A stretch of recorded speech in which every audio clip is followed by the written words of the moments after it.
Well, you're right there, Dave, especially, where the manifestos might sound similar, but the kind of language of polarity between the BJP and the Congress cannot be missed.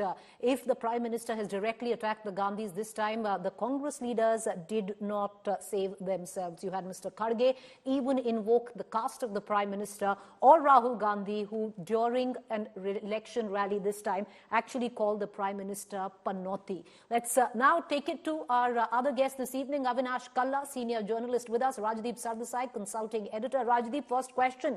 What, according to you, will be the biggest poll factor in Rajasthan after your travels?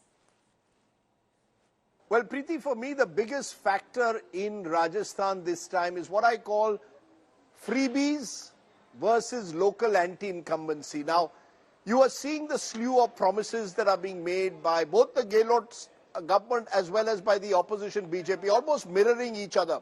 Now, some of those promises that Mr. Gehlot has put in place, like free mobiles, you could call freebies. On the other hand, his Chiranjeevi scheme of health insurance, you could claim is genuinely welfareist.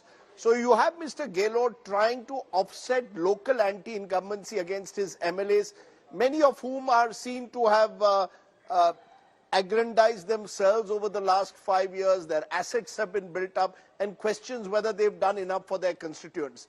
So to offset that local anti-incumbency, and of course Rajasthan's famous 5-year itch where governments change every 5 years, you've got a slew of promises of a kind perhaps that we haven't seen in certainly not in Rajasthan, for women, for youth, for Dalits, for every group. Promises are being made, some of which are freebies, some are welfareist measures, and therefore I think this election is about, is that enough to woo the disenchanted and fatigued voters who perhaps are angry with their local MLAs. I think that is the nature of this context, if I were to put it in very simple words again. Freebie politics versus local anti-incumbency. All right, okay. And I want to bring in Rajesh Kalla.